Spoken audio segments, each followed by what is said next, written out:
या परिसरात जमाव बंदी आदेश लागू, नियमांचे पालन न केल्यास कारवाई. मलकापूर उपोषणात बसलेले कोळी महादेव समाजाचे पदाधिकारी 31 ऑगस्ट रोजी अचानकपणे शहरामध्ये रस्ता रोको केल्याने कायदा सुव्यवस्थेचा प्रश्न निर्माण झाला होता. या अनुषंगाने उपविभागीय अधिकारी संतोष शिंदे यांनी 2 सप्टेंबरपर्यंत या परिसरामध्ये कलम 163(3) लागू केली आहे. उपविभागीय अधिकारी संतोष शिंदे यांनी काढलेल्या आदेशात नमूद केले आहे की 31 ऑगस्ट रोजी शहरामध्ये आदिवासी कोळी महादेव जमातीच्या पदाधिकाऱ्यांनी उपविभागीय कार्यालयासमोर उपोषण सुरू केले आहे.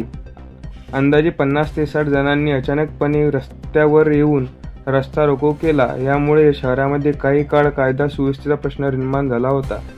याविरुद्ध मलकापूर शहरामध्ये पोलीस संबंधित आंदोलकांविरुद्ध विविध कलमी गुन्हे दाखल केले आहे.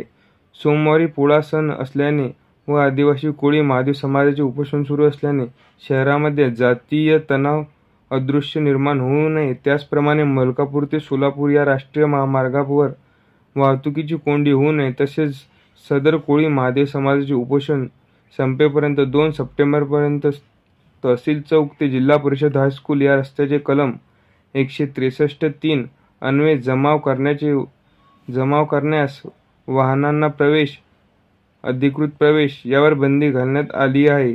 याविरुद्ध कोणी कायद्याचे उल्लंघन केल्यास त्याच्यावर कठोर कारवाई करण्यात येईल, असे आदेशात नमूद करण्यात आले आहे. न्यूज महाराष्ट्राची या यूट्यूब चॅनलवर आपण आलात, आपले मनापासून धन्यवाद. असे रोज नवनवीन व्हिडिओ, बातम्या आणि योजनांचा लाभ घेण्यासाठी आपल्या यूट्यूब चॅनलला लाईक करा, शेअर करा आणि सबस्क्राईब करा. आपल्या परिवारास शेअर करा. जय हिंद, जय महाराष्ट्र.